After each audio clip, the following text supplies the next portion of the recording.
नमस्कार, बहुत स्वागत है आपका सादा न्यूज देख रहे हैं आप। मैं हूं आपके साथ प्रशिता। इस वक्त मिशन 2022 के अंतर्गत सादा न्यूज की टीम पहुंच चुकी है इटावा की भरतना विधानसभा सीट और हमारे साथ मौजूद है समाजवादी पार्टी से प्रत्याशी राघवेंद्र गौतम जी। सर, सबसे पहले बहुत स्वागत है सादा न्यूज में आपका।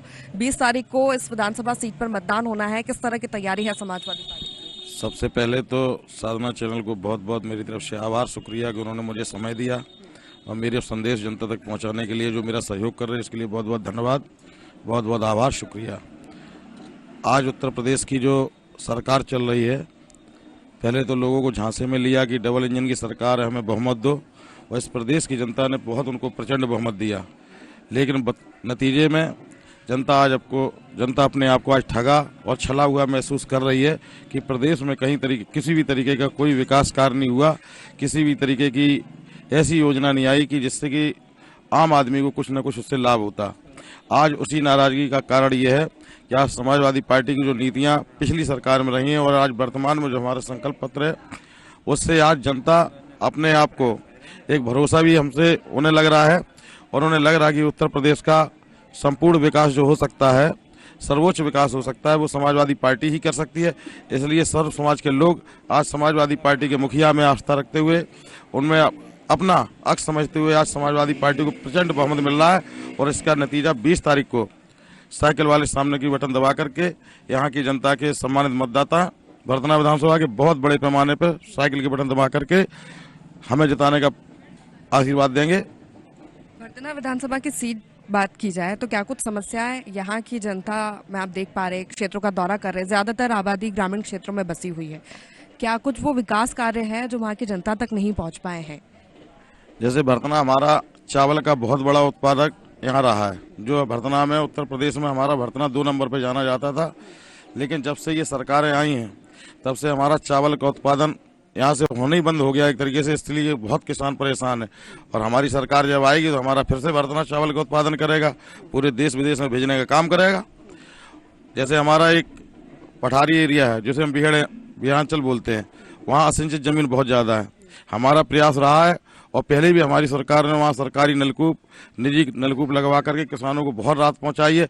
और आगे भी जब हमारी सरकार बनेगी तो वहाँ पर जमीन को सिंचित किया जाएगा, वहाँ बड़े पैमाने पर ट्यूबवेल लगा करके सिंचाई के साधन उपलब्ध कराए जाएंगे, उनको साधन मुहैया कराए जाएंगे, जिससे कि हमारा बिहारांचल के जो क्षेत्र है वो भी हमारा सिंचित हो सके, वहाँ का किसान लाभान्वित हो सके। और वहाँ की दूसरी समस्या ये है कि पूरे चकननगर ब्लॉक में केवल एक उच्च शिक्षा संस्थान है स्वर्गीय ज्ञा प्रसाद वर्मा जी के नाम से लगभग, और वहाँ पे ऐसा कोई भी एक उच्च संस्थान नहीं है जिससे कि हमारे वहाँ के छात्र और छात्राएं उच्च शिक्षा ग्रहण कर सकें। हमारी सरकार का और हमारा ये सतत प्रयास होगा कि वहाँ पर कई महाविद्यालय खोल करके वहाँ की छात्रों और छात्राओं के जीवन को उज्जवल बनाने के हम लोग काम करेंगे। उसी तरीके से एक हमारे यहाँ एक अंदावा का जो पुल है, और पहली भी सरकार में यहाँ पे जो 19 पुल बनाए हैं, हमारी सरकार ने 16 पुलों का निर्माण किया। अभी जो पिछले हमारी सरकार ने 2 पुल को मंजूर किया था, जैसे एक कंधेसी घाट का पुल था, लगभग उसका काम 80% हो चुका था और ये पूरे 5 साल में उस पुल की अप्रोच नहीं बना पाए, अभी तक वो चालू नहीं करा पाए। इसी तरीके से महुआ सूड़ा में एक जो हमारी सरकार ने पुल बनाया था, जहां हमने सरकार ने छोड़ा था, आज वही वो पुल वहीं का वहीं पड़ा है। 5 साल पूरे हो गए और उस पुल को ये लोग भी चालू नहीं करा पाए। तो मेरी प्राथमिकता रहेगी कि इसी तरीके से गंधावा का पुल है जो गुहानी को जोड़ता है और हमारे भरतना ब्लॉक, महेवा ब्लॉक को चकननगर ब्लॉक से जोड़ता है, मेरी प्राथमिकता रहेगी ऐसी जगह पर पुल का निर्माण करा करके वहाँ के आम जीवन को मुख्य धारा से जोड़ने का काम किया जाएगा। 2017 में बीजेपी ने भी कई सारे वादे किए थे, उसके बाद जनता ने उन्हें वोट देकर सत्ता में लाया, लेकिन वो वादे पूरे नहीं हुए। 2017 से क्या मतलब, मुझे तो लगता है कि 2014 से वादे किए जा रहे हैं। जैसे हमारे देश के प्रधानमंत्री जी हैं, 2014 में उन्होंने वादा किया था कि हम स्वामीनाथन आयोग की रिपोर्ट लागू करेंगे, C2+ MSP देंगे, लेकिन मुझे तो लगता नहीं किसानों पर लाठियां तो बरसाई गई, बल्कि उन्हें इतना मजबूर कर दिया कि किसानों की शहादत हो गई। 700 किसान हमारे बीच से चले गए, हमारे 700 किसान शहीद हो गए। MSP तो दूर की बात है, आय दुगनी करने की बात कही थी तो आय दुगनी तो नहीं कर दी, लेकिन किसानों की आय में कमी जरूर आ गई। खाद महंगी हो गई, डीजल महंगा हो गया, बिजली महंगी हो गई, हर तरीके से उन्होंने परेशान कर दिया। और हमारे प्रधानमंत्री तो ऐसे हैं कि लगभग 73 बार वो मन की बात करते हैं। हमारा तो सवाल उनसे है, कभी जनता की बात कर लो, जनता ने चुना है आपको, कभी हमारी भी जन की बात कर लो, वो तो अपनी मन की बात करते हैं, और जो मन की बात करता है वो तो हठ धर्मता के अंतर्गत आती है। कभी उन्होंने जनता की तो बात की नहीं है। नाम बदलने में भरोसा रखते हैं, विकलांग को दिव्यांग कर दिया, नीति आयोग को, योजना आयोग को नीति आयोग कर दिया। इस तरीके से नाम बदलने में और झूठे वादे करने में उनको महारत हासिल है। मुझे नहीं लगता कि पूरे देश में उनसे ज्यादा बड़ा कोई बहुत सफाई से अगर कोई झूठ बोलने वाले जो महारत है तो वह हमारे देश के प्रधानमंत्री जी को है। उत्तर प्रदेश के इस चुनाव में समाजवादी पार्टी और भारतीय जनता पार्टी में मुख्य मुकाबला देखा जा रहा है। क्या इस सीट पर कोई चुनौती है? नहीं, हमें तो नहीं लगता। जितना मुझे जनता से बहुत प्यार, स्नेह, अपना आशीर्वाद जनता मुझे दे रही है, और पूरे समाजवादी पार्टी को जो पूरे प्रदेश में जो एक प्रचंड लहर है, जनता समझ चुकी है कि समाजवादी पार्टी झूठे वादे नहीं करती है। पहले भी हमने कहा था कि हम लैपटॉप देंगे, हमने दिया। हमने पहले भी कहा था कि हम समाजवादी पेंशन देंगे, हमने दी। पहले भी हमने कहा था हम कन्या विद्याधन देंगे, हमने दी। पहले भी हमने कहा था लोहिया आवास देंगे, हमने दिया। तो हम तो जो कहते हैं, समाजवादी तो जो कहते हैं वही करते हैं। आज भी हमारा एक संकल्प पत्र है, जैसे 300 यूनिट बिजली फ्री। मुझे लगता है कि प्रदेश का हर नागरिक, हर परिवार इस योजना से लाभान्वित होगा।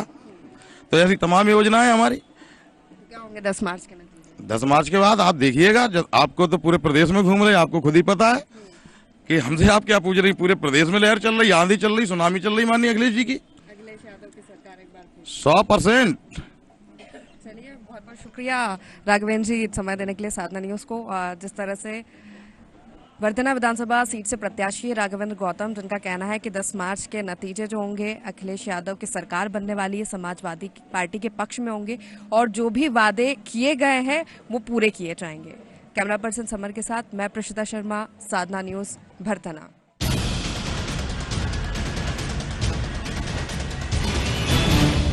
हमारे साथ यहाँ पर और भी लोग मौजूद हैं। वर्धना के पूर्व चेयरमैन रहे हैं आप। किस तरह का चुनाव इस बार आप देख पा रहे हैं? किन मुद्दों पर इस बार का उत्तर प्रदेश का विधानसभा चुनाव है? बहुत सी बातें हमारे प्रत्याशी महोदय ने, जो आने वाले 10 मार्च को विधायक बनने जा रहे हैं, उन्होंने बता दिया है। लेकिन मैं एक बात कहना चाहता हूँ, मेरी बात जो है इससे हटके है। हम जानते हैं कि धर्म अलग होता है, कोई का ईसाई धर्म होता है, कोई का हिंदू धर्म होता है, कोई मुसलमान धर्म होता है। तो ऐसे भी राजनेताओं का एक धर्म होता है, और वो धर्म होता है जनता की सेवा करना।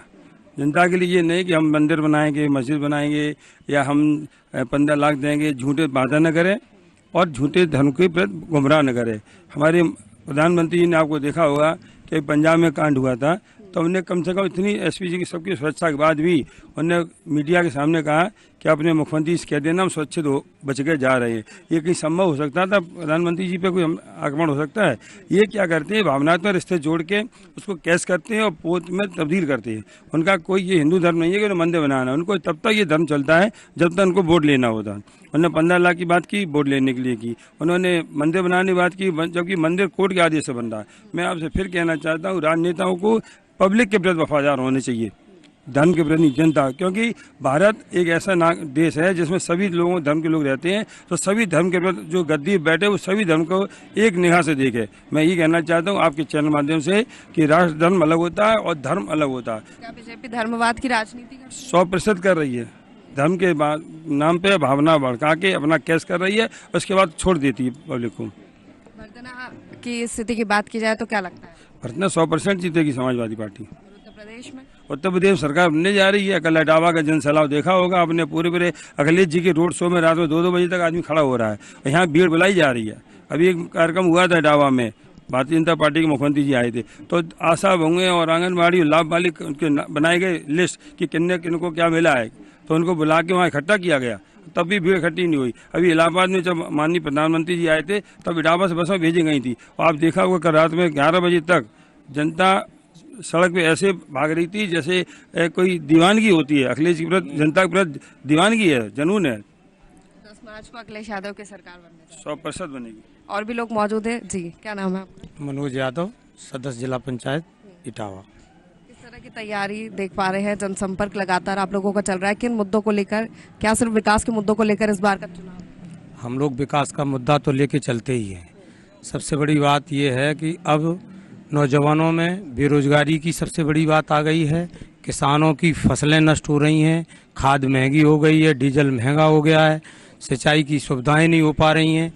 इसलिए मुद्दे हमारे पास बहुत हैं और आज आम जन भारतीय जनता पार्टी से परेशान होकर समाजवादी पार्टी का साथ देना चाहता है। आज मैं किसी गांव की तरफ जाते हैं, लोग उत्साहित होकर समाजवादी पार्टी में वोट देने के लिए तैयार मिलते हैं और हम लोगों से कहते हैं कि आप और थोड़ा मेहनत करिए, किसी भी कीमत पे भारतीय जनता पार्टी की सरकार न बने, पुनः समाजवादी पार्टी की सरकार अखिलेश यादव की बने और हम लोगों के ये दुख दर्द जो इस 5 साल की सरकार में झेलने को मिले हैं वो दूर करें। लोग परेशान हुए बीजेपी से। बहुत ज़बरदस्त परेशान हैं। शायद आप लोग तो गांव से जुड़े भी हैं। इटावा तो एक हमारा छोटा शहर है, आप लोग गांव देहात में जाते आते रहते हैं, आपको पता है कि कितनी बड़ी समस्या है गायों की और सांडों की। आज फसलें बुरी तरह से खा जा रहे हैं। अगर इनको इतना प्रेम है, प्रेम हमें भी है, लेकिन कम से कम अगर ये इनकी व्यवस्था कर देते, इन्हें चारा मुहैया करा देते, जो उन्होंने काफ़ी पशु के वो बनाए हुए थे, लेकिन आज तक उनकी कोई व्यवस्था नहीं कर पाए।